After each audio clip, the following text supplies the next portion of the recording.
Welcome to I Sometimes Make Stuff. Today we're going to be making a toy box. So my sister-in-law asked me to make a toy box for my niece's room about 6 months ago, and I was really happy with how it came out. It had sort of 4 pillars made of pine or some wood. I don't really know anything about wood. It was the stuff I got from B&Q. Like 4 pillars, and then MDF for the sides, and then on the lid was made of sort of like a pine laminate type thing. It was just so the lid was kind of more sturdy.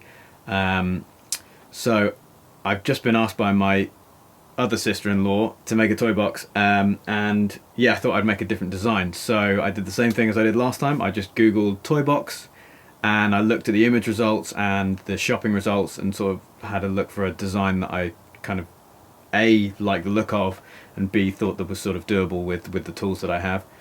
So I found this one, which has paneling on each side. There's no pillars. It should just be cutting the pieces and sticking it together.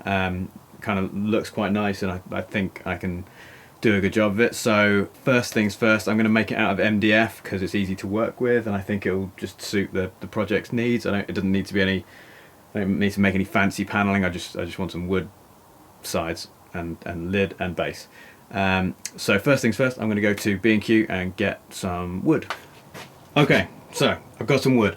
The reason I get these pre-cut slabs is because they're a little bit more expensive, but basically I don't have a very big workshop, and so cutting things down is a bit of an issue for me. If I get like a big 2 meter by 2 meter plank, then it's going to be a nightmare. The other reason I get these things is because I want to try and minimize my cutting here. So I don't have a table saw, so cutting everything straight, I've done it in the past where I've cut down bits and tried to make a box or something that's completely square, and even if it's off by a slight bit, you get a bit of wonkiness or a bit of like skewed angles, and it just doesn't look as good, doesn't feel right. So with these I try and just do as few cuts as possible. So I'm going to make sure that my box, the depth is the depth of this. So any side is going to be that wide, top is going to be that wide, base will need cutting, the sides will probably need cutting. But yeah, as I say, as always, I'm going to go through and make this up as I go along. So as the design I showed earlier, it's going to have these side panels are going to be, the depth is going to be this, and it's going to sort of like round at the top like that. It'll have a little handle there, and it will cut in like that. So that's going to be the side panel. I have no idea whether you can see that, but that's going to be basically it. So I need to work out how tall I want these to be. This line feels pretty good, about here. So what is that? In fact, you know what, let's just make it 50. 50 is a nice round number, let's do that. Okay, so as I said, I have an issue with cutting things straight. So I know everyone says measure twice, cut once. My dad always taught me that, but I get stuck with the thickness of a saw blade. You know, if you do it slightly over, then it's going to be, even if it's half a mil out, it annoys me and it's going to cause problems. So the way I've come to working is basically to use like mini clamp stuff, so I can cut both things at the same time. So I want to make sure these are perfectly in line and then cut them both at the same time. I got a bunch of these cheap on Amazon. They yeah, I thought they'd last me, but actually I bought 4 of them. 2 of them have already been binned because they suck. I wouldn't advise them, but they sort of, 2 of these do still work in a pinch. Right, we're going to use a circular saw for this. It should be able to cut through both bits of wood, so even if I don't get exactly on the line, they're both still the same height, which is all I really care about at the moment. So we're going to need to use this set square.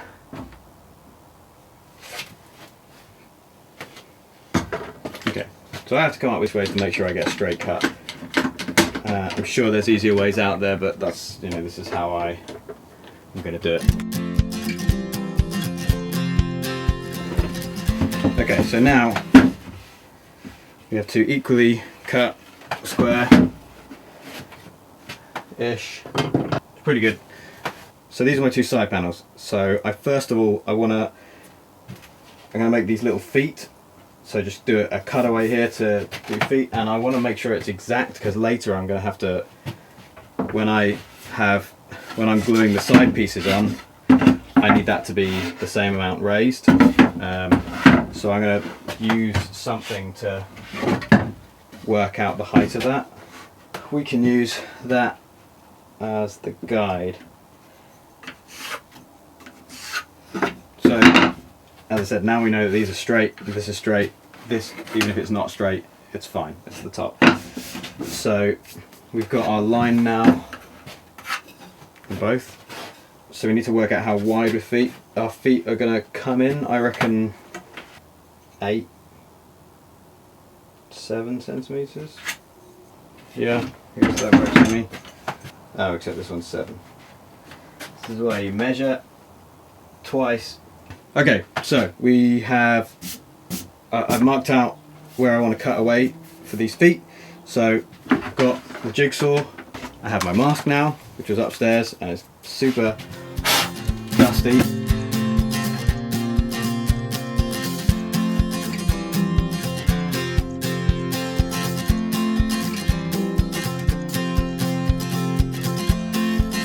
Okay.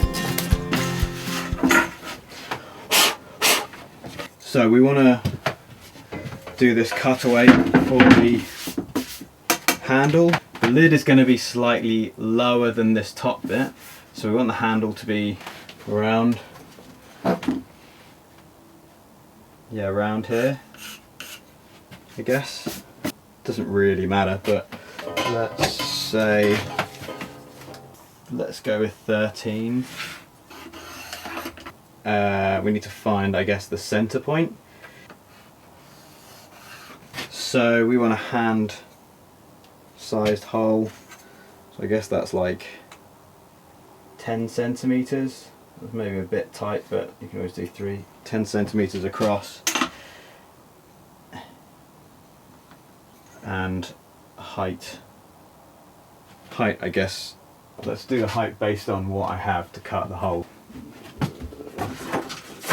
So somewhere around here I have a big drill bit that we can use, which will act as the size of that hole if I can find it.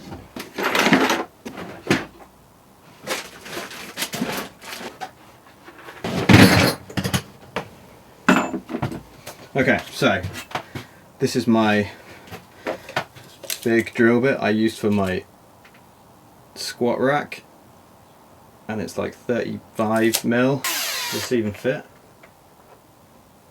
No, it does not. Okay, plan B. This is what we're always doing. Alright, you know what? This is what this is all about. I've never used these bits, but they work for my purposes now, so I'm just gonna see what happens. Because that big drill bit doesn't fit in my drill, that one's too small, so I'm gonna just give this a go. Can't say it didn't do the job, so I guess that's how we're gonna do it.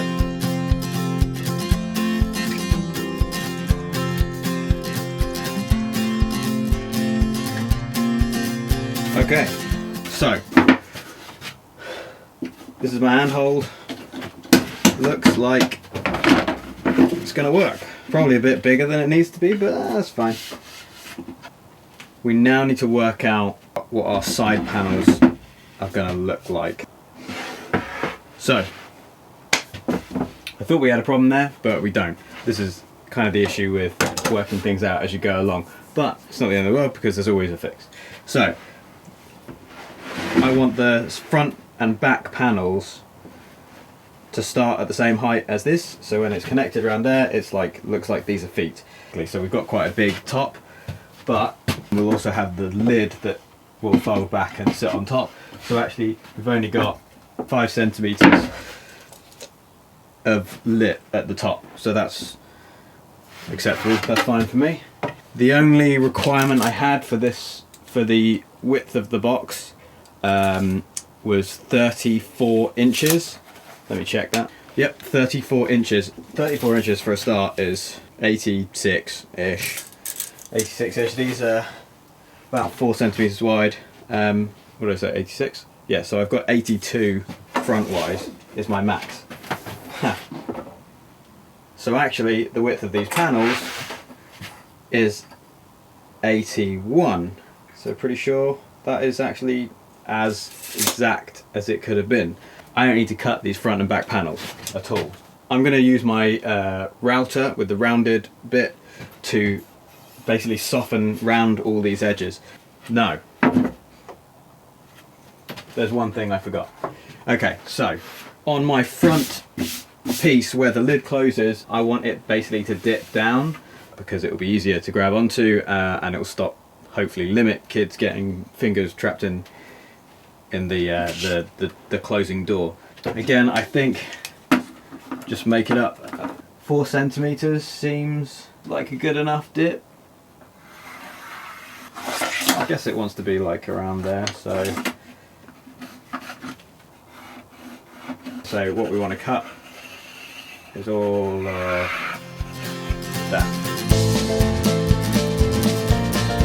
Now I'm going to use my router to give everything a rounded edge. Bezeled edge? Is that what it is? I don't know. I'm going to give everything a rounded edge, so I just need to work out what I need to give a rounded edge and mark it up.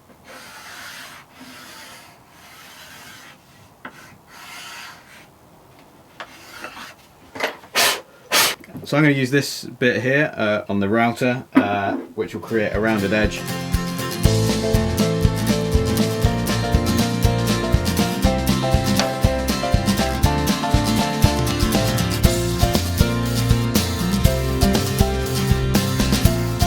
Okay, so that's the softening the edges done. So now we're pretty much getting ready to actually put together the sides and the walls and glue and screw them. The plan is to attach this to this. What we're going to use is pocket holes using this Kreg jig. So I use this, it's a Kreg jig, which allows me to drill a hole at an angle and it creates this kind of connection. So it's hidden screws. I was testing the weight of it, so it's kind of not super strong like that, but once it's glued and once it's done on 4 corners, it should be fine. So we want to do these holes hidden on this on the back and front plate, and then we can glue it together. So that was wrong. I'm drilling the holes in the wrong order because I'm not paying attention. This is another thing that happens when you're making it up.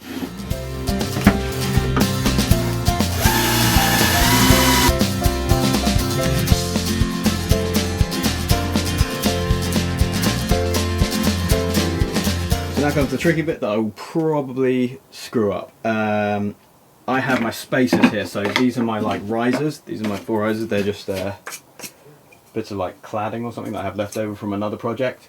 They're gonna make it so this is lifted slightly off. Check this the right way out.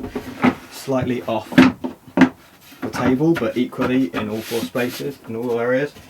And then when I put this, you can see that now it's being lifted up, so when this goes together you can see that it will be raised and there'll be a gap between the front, which is the kind of the look I'm going for. And I've also got this spacer here, so because I use this to cut this bottom bit, if I put that up against there, we have exactly the right spacing between there. What I'm going to need to do essentially is get the glue on and then screw it in, and while holding it all in place, and hopefully I don't screw it up. This is the easiest bit of the build because when I do the other side I'm going to have to make sure that I'm not breaking this side while I'm doing that. So let's see how it goes.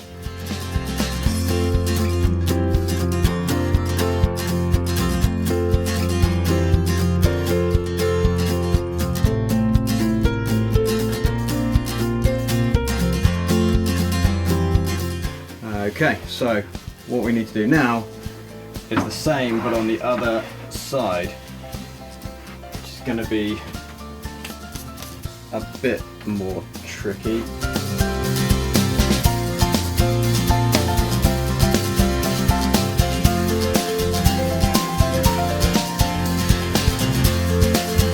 So now comes the difficult bit, because we have to do the same thing, but while these are attached without breaking them while the glue's still drying, and with this one on the table.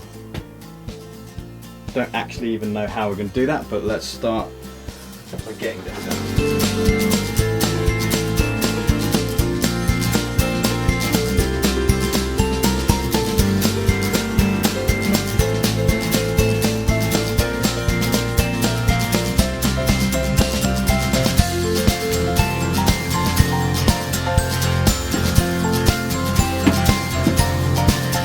Yep, that looks pretty good as a start. Okay, this is when things get a little bit tricky because I'm running out of space, so I'm now standing inside my box partially. But anyway, we'll continue and see how we go. So I need a base to my box. I know that lengthwise it's the same length as the wall, so it should be fine, but I'm going to need to take off some stretch here. So I could do the measurements, but I think what I'm going to do is if I just put this literally on top.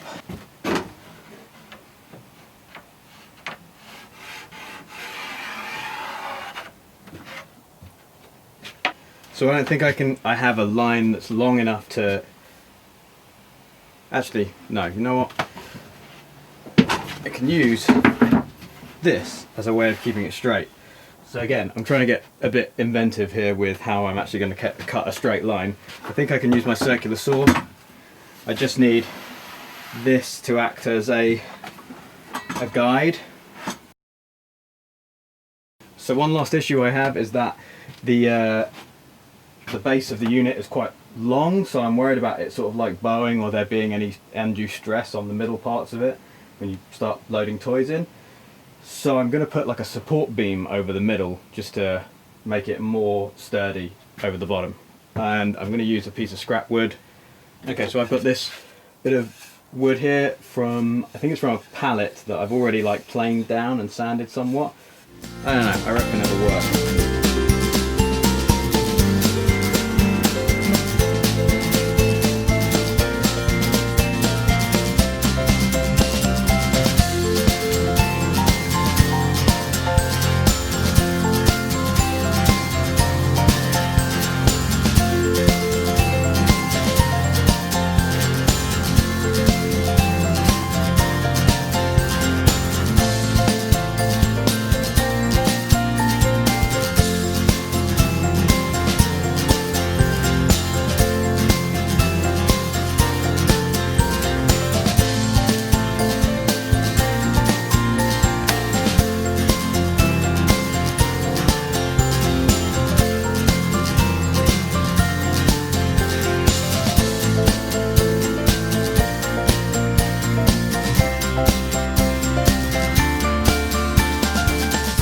On the side is trying to get it to rest on here, which it is now, just about. But it means that this isn't super flat. I don't think that really matters, you can't tell from the inside, so I think it's fine. Yeah, you can really see it's pretty wonky, but it'll do the job. Can't really tell that it's not level from inside.